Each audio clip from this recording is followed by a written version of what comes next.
I just started thinking a lot about um, what I can do for the community that I've built around Beat and Reel. And I just thought I know so many incredible people, both brands and influencers and writers, and just there's so many amazing people that are involved with Beat and Reel. And I don't really ever get to kind of like share their stories quite as much. Like we talk about the brands or we talk about the clothing, but kind of getting to know the people behind all of this. So I thought, hey, I know the coolest people. I want to sit down and chat with them. Maybe other people would want to get to know them too. Yeah, that's a great idea. I mean, why not? Yeah, so thanks for being part of it, and thank you, Claire, for being my first one. Thank you. So I wanted to just kind of get to know you and KINdom a little bit, and we're just going to have a conversation. And for everyone who's attending, if you have questions, feel free to throw it in the Q&A or in the chat, and Claire will definitely, I'm sure, be happy to answer them. Um, so first of all, what did you want to be when you grew up? Because I feel like nobody in this space anticipated this is where they would end up. So what did you think you were going to do? I actually went through a few career iterations when I was a kid. I was one of those kids who drew on walls, and my parents just, they were not happy about it. But at one point I wanted to be an archaeologist. After watching it was some crazy horror flick about Cleopatra, and I've never heard about Egypt or anything, and I was so fascinated. And my dad, who's a scuba diver, used to watch a lot of Jacques Cousteau, so I was interested in all the different underwater, places that he would come to. And it's like, oh my God, I just want to excavate something, right? You're a kid, you're very curious. And then after that, I wanted to be an architect. I don't know how that happened, but from what I recollect, I had an uncle who was trying to be supportive of my art, because I was drawing on walls and stuff. And he gave me this architectural ruler that had little sofas and walls and tables and beds, and I just played with it. And I'm like, oh, I wanted to be an architect. But then after, you hit a certain stage where like you're probably about 8, 9, 10, and you discover clothes for the first time, and you're raiding your mother's closet and her shoes and the magazines, boom, it hit me from the drawing to, you know what? I wanted to be a fashion designer. So it's been years since then. 5. But since I was a child, I wanted to go into design. And so did you, is that where your career led you, or? Well, I just, certain kids start their affinity to certain hobbies and things early on, and I was one of those lucky ones.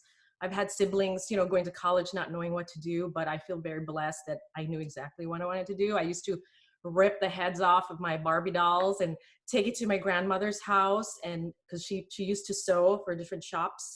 And whatever scrap she had, she taught me how to drape on the dolls, and design it with me, and sewed it with me, and helped me, learn how to sew. So I just knew. So then did you like go right into a career in fashion design? Is Mhm. that? Yeah. Well, it started with retail first. Okay. And while I was in retail, I interned with a local designer. So pretty much, yeah, I kind of went Amazing. straight into it. That's so amazing. Yeah. So then what led you to starting KINdom? So what was the? Well, funny, because KINdom is actually my second brand. My Okay. first eco brand was in 2007, and it all started, you're sitting down, with babies. Okay. My sister had the first girl in our family, and she was about, I think, not even a week old. Traveled to San Francisco, visited her, held her for the first time. And I was like, it just, you know what? Something just snapped in my head. Like, what am I doing with my life? At that time, I was 6 feet under in the fashion business. It kind of like happened so quickly where, you're holding this kid in your arms, and your life flashes before you. And all I can remember are the factories that I visited, that, I went up the staircase and it smelled like the bathroom. I mean, and just the conditions weren't great, and all the trash all around. I decided at that point when I held her that I wanted to do something better. So I started my first eco brand in 2007. Unfortunately, the economy crashed in 2008, And I didn't survive that because I just kind of started that without savings. Yeah. But 10 years later, when I gave birth for my own child, I was all emotional from the hormones. And I told my husband, oh, I want to start another eco brand. So I did. And he's been very supportive. So because of those two babies, the eco brands were born. I love that because that's really about kind of building towards a future for the next generations, which Exactly. is so important. I mean, that's really what sustainability is. Yes. Yes. So when did you launch KINdom? In 2017. Okay, awesome. And tell us about the name because I love what you have on your website. Well, in 2007, my first eco brand, it was such a trend to have long names like Seven for All Mankind or Citizens of Humanity, and as the years went by, minimalism kind of took hold, and I didn't want to use the same name because it was also just as long. I wanted something short. And with my first brand, it focused on sustainable materials. I didn't have time to mature it to something more all-encompassing as far as sustainability and other levels of the business. But this time, that was like in my plan ahead, and I thought to myself, how can I take that um, business model, for lack of better words, and put it into a word, that sustainable business model? Well, we're all related. We are of the same components and atoms that is composed of the universe and the stars and the sun and the plants outside, the trees, the animals. So we're related. Our DNA, literally, we're all related. So what's another word for related? And it's kin. Oh, kin. Yes, that's it. Let's build a KINdom. If you build it, they will come. So that's how it became. I Came love to be. I love that. And so what in your view sets KINdom apart in the sustainable space? Because I know I have my answers about what makes you special, but what is sort of what do you view that makes your brand special and unique? Well, because of the background in fast fashion, I think that gives us an edge. And I work with people around me who have, the same amount of, I mean, from all of us, we probably have 70 years of fast fashion combined, experience. We know what are the bottlenecks that are preventing companies from being sustainable. And we try to check out all those boxes and make sure those are sustainable. So some people, some brands, they just, okay, I work with indigenous artisans. And some brands, they say, oh, we're sustainable because we work with ethical factories. And some brands, they say, oh, we use compostable packaging. But so what we do is we do all of that. We use sustainable materials, we use biodegradable branding, compostable packaging, work with ethical factories, compliant and certified factories, indigenous artisans. I mean, it's as sustainable as you can get. And in fact, some of our products satisfy up to 15 out of the 17 United Nations development goals, That's sustainable development goals. amazing. That's Yes. amazing. I Yeah. love that. I love that. Because I was going to ask, so one of the questions I wanted to ask you is like, how do you define sustainability? So basically it's everything for Yeah, you. everything. Yeah. I mean, there's different, because, like some companies, they, like I said earlier, they have one or two things out of that box. Yeah. And even as consumers in our lifestyles, there's many boxes, the kind of food that you eat, the kind of clothing that you wear or shoes that you wear. Do you drive a hybrid car or an electronic car or an electric car or not? There's like so many boxes to be checked. And really, if you want to be absolutely sustainable, you just have to not exist. But that, like other brands say, the most sustainable is running around naked and we're the next one. But really, to be sustainable, we can't exist. And I had one friend that I was talking to back in 2006 when I was thinking about opening my first eco brand. She said, well, if you want to be sustainable, just don't start a company. Don't do it. So it's like, if you backtrack, we're the issue, but that's not realistic. So that's why the motto that I had for KINdom is different from the motto I had for my first brand. And for KINdom, it's humans plus nature plus balance, because it's just unrealistic to be absolute. There's no absolute, except for taxes maybe, but there is no Even that. Yeah. Who said that? Benjamin Franklin? Somebody said it, No, it's true though. It's right? really Taxes. But as far as everything else, besides love, love is absolute. Also, there's nothing that's absolute when it comes to sustainability. So it's a matter of balancing it with, you know, your lifestyle in harmony with nature. What can you do? And the more you can do, the better. I love that because I think that is one of the things where I think people feel overwhelmed. They feel like they have to Yes. do everything. Um, Yes.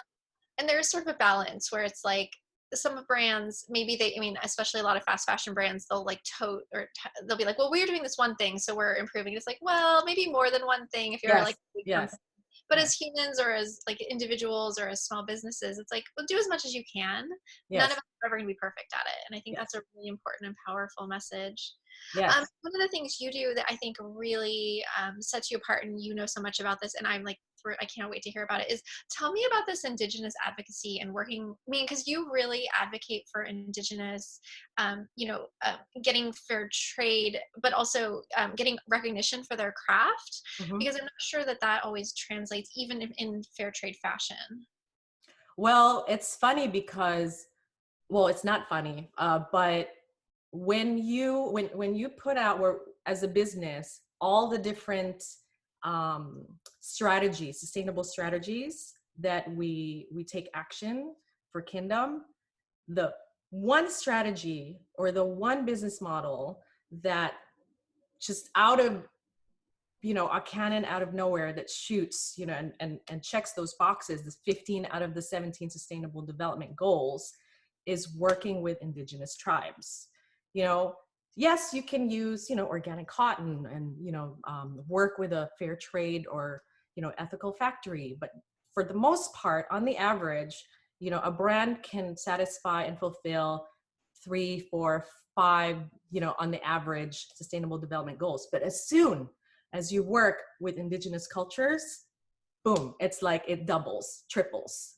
It's crazy, but it makes sense Yeah. because they're the ones who are the most marginalized. They're the ones who need, you know, the clean water, the clean air, to be taken out of poverty, to help them with their health and well-being. Um, and and it just so happens that they're also the best stewards of the planet. I mean, look at the Amazon indigenous groups that have been displaced by the fires. You know, they're the caretakers of the Amazon rainforest. I mean, it's not the Brazilians or the other people in South America who are, you know, cutting the trees down and you know, using it, you know, to plant whatever agriculture they use, you know, unless it's regenerative, but that's another story. It's just we need to take care of them because we need them for our own survival. That's our roots. That's where we came from. Weaving started from them, you know. Medicine, they have, you know, hundreds if not thousands of years of knowledge of medicinal, you know, I don't know, concoctions and nutrition and things that we haven't even touched. And if they get wiped out, you know, we get wiped out. So And that's really, I think, important for all of us to understand. So, are there things that we as individuals, as as consumers, can do to kind of support and uplift, Indigenous tribes? yes, I would look for there are other brands out there like Tonlé, and Patrick's brand, who help, you know, indigenous artisans in Vietnam, you know, stuff like that, that, you know, you can learn from and also support their craft by buying, you know, from them. So Awesome. Oh, absolutely. And I think that is sort of the thing is going as close to the tribe as you can, of like yes, supporting, having a shorter supply chain. yes, I think a lot of brands like you, like KINdom, like Tonlé, they do have kind of there's not like tons of middlemen in between. yes, exactly, So exactly, most of the money and the advocacy is going right directly back to the yes, people who are making these yes, items. absolutely. And that we need to take care of them. We need to support them. Absolutely. Well, I'm so glad that that's something you focus on because I do think even in the sustainable fashion space, it's not something we hear so much about, or we hear a lot about like artisans or fair trade, but kind of really talking about indigenous tribes specifically because they do overlap. They're not always the same thing, but it is. And I think especially with COVID-19, we're kind of coming back to this, like we need to get closer to the earth. And Yes. indigenous tribes Yeah. are. Yes, they are. Exactly. They're the closest ones in, you know, when you talk about the human species, they're the closest ones living in harmony in nature. And it's ironic because we call ourselves civilized or we have a civilization, but really what we're doing to the earth is so barbaric. Yeah. And am I turning red now? It's so barbaric and it's so primitive. So when you think about it, they're the ones who are civilized. Yeah. You know what I mean? They're the civilization that we need to strive towards. Maybe not to that extent living in huts, but you know, if you want to get off the grid, even better, you know, but we need to strive for a more harmonious existence. Yeah, absolutely.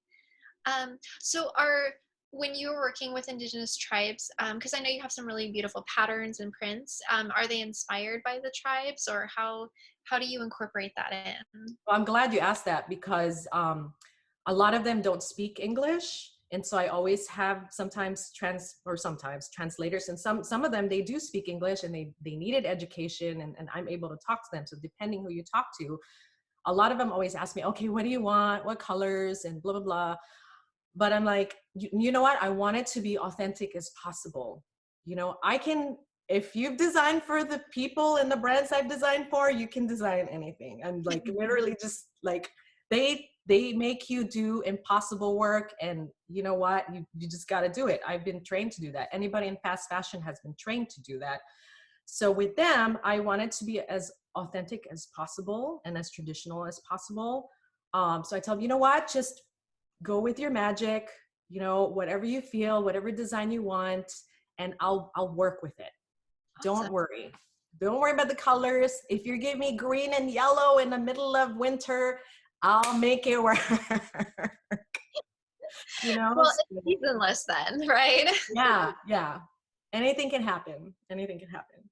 Well, that's awesome. Yeah, because you do have some really unique and interesting prints and patterns, and I really love that. And I love to know Thank that you. it's coming directly from the indigenous tribes who are making it, and it's kind of their own inspiration and their own history. Yes. And Yeah. then they're then benefiting from it because I think one of the things that gets lost in fashion is that we do see a lot of these prints or kind of like tribal inspired or Mhm. certain inspired by certain cultures, but the cultures are not benefiting from the sale. Yes, exactly. And So there's a have lot the of movement fashion, yeah, with that. and Yes. I like it's the difference between appreciation and appropriation, which is, Yes. appreciation that I've been learning a lot about the past couple years. So Yes. thank you for helping us, get more authentic in that. So what are you doing for Fashion Revolution Week? Well, I mean, I'm not working directly with them, but you know, I'm very supportive of them and what they do because it's part of my business model. It's just ingrained. It's not like a week thing. It's an everyday thing in the sustainable fashion world. Should be an everyday thing. In the last 2 years, I've featured workers that we work with ethical factories, but because of the whole COVID-19 situation, I kind of wanted to focus on indigenous tribes as well. And I think it's past due because they're the ones who are mostly affected by it. And it's not their first pandemic. I mean, and I work a lot with Philippine tribes, and in 2000, between 2018 and 2019, depending on the resources you search for, there's between a 96 to 104% increase in dengue cases, Oh and it my could kill you. goodness. Yeah, dengue is like for those of you who don't know, it's dengue is a mosquito bite that renders you ill, and it's just like the coronavirus, could kill you. So there was a 100% increase in dengue cases, and 600 people died within a year. I mean, nothing now compared to what's going on right now, but it still was considered the pandemic by the government. And the issue is, it's the tribes that get affected the most because the Philippines is a beautiful, beautiful country composed of 7,000 islands. And and some of these tribes living on these islands, there's no bridge, there's no walkways, there's nothing to connect by car. You have no airports. They have to go by boat. And it can take between, depending where you are, half an hour, 2 hours by boat to get to a hospital in the city. So they're going to be in the front lines most affected. It's just sad. So sorry, I went off tangent. I forgot your question. Well, I was asking about Fashion Revolution, but basically, Oh, something yes. we're doing all the time. Yes. And Yeah, I went off tangent as I usually do. So for Fashion Revolution, everybody's, always, and rightfully so, busy talking about, making sure, people are paid fair wages, treated fairly, and there's workers and factories all over the world. But I wanted to highlight the indigenous tribes this whole week for Fashion Revolution because they don't get the kind of coverage that the factory workers do. And everybody should get equal coverage, for all those people who are suffering from, victimized from fast fashion. yeah, yeah, no, that's wonderful. Um, what are you doing for self-care right now? I think Oh it's my God, do I have time for self-care with a little kid? It's honestly, hard. It's hard, but what I'm trying to do is I'm kind of like in a zero waste journey at the moment. I'm looking and trying out different, brands. I'm already using soap bars, seventh generation dishwashing liquid, but I wanna go zero waste. So that's my next thing. Looking for moisturizers, shampoos, hair care, facial care, body care, for that's zero waste. And that's, the physical thing. But as far as mental and emotional, I just make sure I connect with people like you, with like minds, because sometimes you get cooped up, with your little kid and your husband, and my aunt's here too. Thank God she's stuck here with us because her husband, my uncle, is an essential worker, so it's safer for her to be with us here at home. So the human connection, very important. And FaceTiming with relatives and friends. In the last week, I've heard from 2 people that I haven't spoken to in years just call me out of the blue, and it was so great. It was so great to keep in touch for your mental and emotional health, I, self-care. yeah, I mean, I think connection is an important part of self-care, and we don't often talk about it. It's often like yoga, meditation, but like Yes, literally connection is important. yes. Oh, we just had an awesome question from John. He Hi, said, "Lovely, John. it's a lovely interview, an incredibly positive person." Yes, she is. Isn't she amazing? I would love one day to get everybody that's like in this Beat and Reel sphere like together in a room sometime. It would just be Yeah, amazing. I know. One day, And one he day. said, "How easy is it to earn the trust of the tribes you work with?" Oh, it's actually the other way around. The tribes, because they're so disconnected to the outside world, to different degrees, when when they have issues, and they always have issues, and they have a plight and they need help, they're very trusting. That's the problem. So there's people that I work with that make sure that people who are connected to them are vetted properly, so that way they don't get taken advantage of or abused in what way. And like I've heard of stories where people are undercutting their textiles and not paying, what they're supposed to be worth. So it's tough. So it's actually the other way around. But once you develop a relationship with them, and in working with them, for a duration of time, it's actually not them having a more genuine and sincere trust in you, to take their goods out there and make sure that they benefit and they get recognized. Oh, that's so interesting. I wouldn't have Mhm. thought of that, but that's good to know. And then it's great to know that there's people and brands like you that are really going out of their way to ensure that they're not exploiting the tribes, Yes, especially if that's a yes. problem. Knowing Yeah. human nature, I imagine, is a big Yes, problem. yes, I know. And then the governments are doing, in different countries, there's government agencies that also, and nonprofit agencies that work with them to make sure, that doesn't happen. So Awesome. So what are one or two action steps that you would recommend just sort of to everybody if they're trying to create a more mindful world, or what's something that you found most powerful in your own life? Um, You just give like one tip. well, I can give you two tips. Okay. It's actually I was thinking about it when you emailed me. I'm like, God, you know what? What can I say? But it was actually right there in front of my face, because for KINdom, the motto is humans plus nature plus balance, right? There were studies that I read of studies that these students did where they had the same exact plants in their class, and one they talked to every day, and one they didn't talk to. I don't know if you've seen that. Have you seen that? No? Well, it was going around and social media for a while. So they did this experiment in their science class. And they talked to this one plant every day for like a whole year or whatever the duration was. And the other plant, they didn't. Same amount of sun, same amount of watering. And the plant that they talked to was actually healthier, was growing healthier than the plant they didn't talk to. So, and animals, for people who had pets, I mean, it's very obvious. If there's animals in a shelter, caged, ignored, they're going to be unhealthy. They're not going to develop a healthy immune system, for one.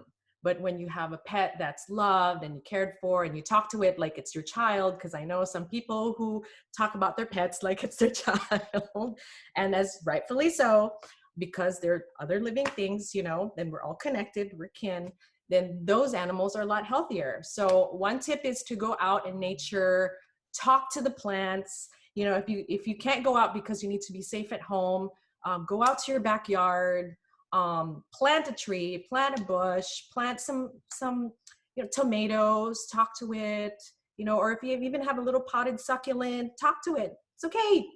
Nobody's around you. Nobody's going to think you're crazy. It's okay. We're safe at home. We're all quarantined. Everybody's crazy. It's all right.